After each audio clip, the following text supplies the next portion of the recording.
বর্তমান যুগে যোগাযোগের ধারণা বদলে দিয়েছে স্মার্টফোন, আর এই পরিবর্তনের অন্যতম পথিকৃত হোয়াটসঅ্যাপ। দ্রুত বার্তা প্রেরণ, ছবি ও ভিডিও শেয়ার, ভয়েস কল থেকে শুরু করে ভিডিও কনফারেন্স, সবকিছুই এখন হাতের মুঠোয়। বিনামূল্যে এবং ইন্টারনেট নির্ভর এই প্ল্যাটফর্মটি বিশ্বব্যাপী কোটি কোটি মানুষকে করেছে সংযুক্ত।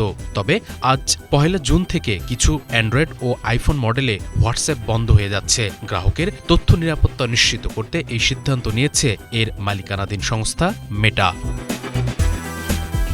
হোয়াটসঅ্যাপের যাত্রা শুরু হয় 2009 সালে, যখন দুই প্রাক্তন ইয়াহু কর্মী ব্রায়ান অ্যাক্টন ও জন কোম এই অ্যাপটি তৈরি করেন। 2014 সালে মেটা, সাবেক ফেসবুক, এটি কিনে নেয় $19 বিলিয়ন।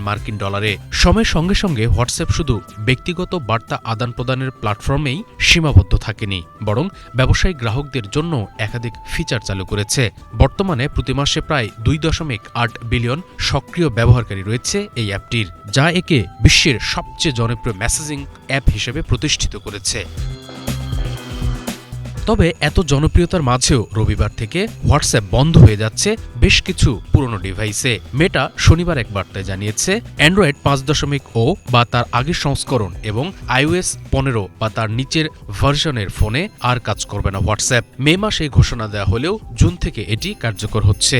যেসব ফোনে বন্ধ হচ্ছে হোয়াটসঅ্যাপ সেবা: iPhone 5, 6, 6 plus, 6s, 6s plus AC, Samsung Galaxy S4 note 3, Sony Xperia Z1, LG G2, Huawei accent P6, মোটো G প্রথম প্রজন্ম, মোটো E 2014 এবং মটোরোলা রেজার HD। তবে ফোন বদলানোর আগে ব্যবহারকারীদের জন্য পরামর্শ হলো তারা যেন ডিভাইসের সেটিংসে গিয়ে দেখেন কোনো সফটওয়্যার আপডেট নোটিফিকেশন আছে কিনা। যদি থাকে তাহলে iOS 15.1 বা অ্যান্ড্রয়েড 5.1 বা তার পরবর্তী ভার্সনে আপডেট করলে হোয়াটসঅ্যাপ ব্যবহার করা যাবে।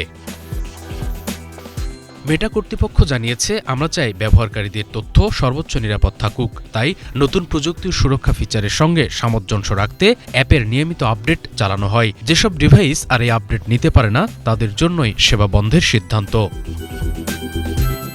প্রযুক্তির অগ্রগতির সঙ্গে তাল মেলাতে হলে পুরনোকে বিদায় জানাতে হয়, এটাই বাস্তবতা। হোয়াটসঅ্যাপের সেবা বন্ধ হয়ে যাওয়া ডিভাইসগুলোর জন্য হয়তো এটি দুঃসংবাদ, তবে নিরাপদ ডিজিটাল পরিবেশ নিশ্চিত করতেই এই সিদ্ধান্ত। ভবিষ্যতের পথচলায় হোয়াটসঅ্যাপ থাকবে আরও বেশি উন্নত, আরও বেশি নিরাপদ, এই প্রত্যাশায় এখন সময়ের দাবি। শুভ ইসলাম, বাংলাভিশন, ঢাকা।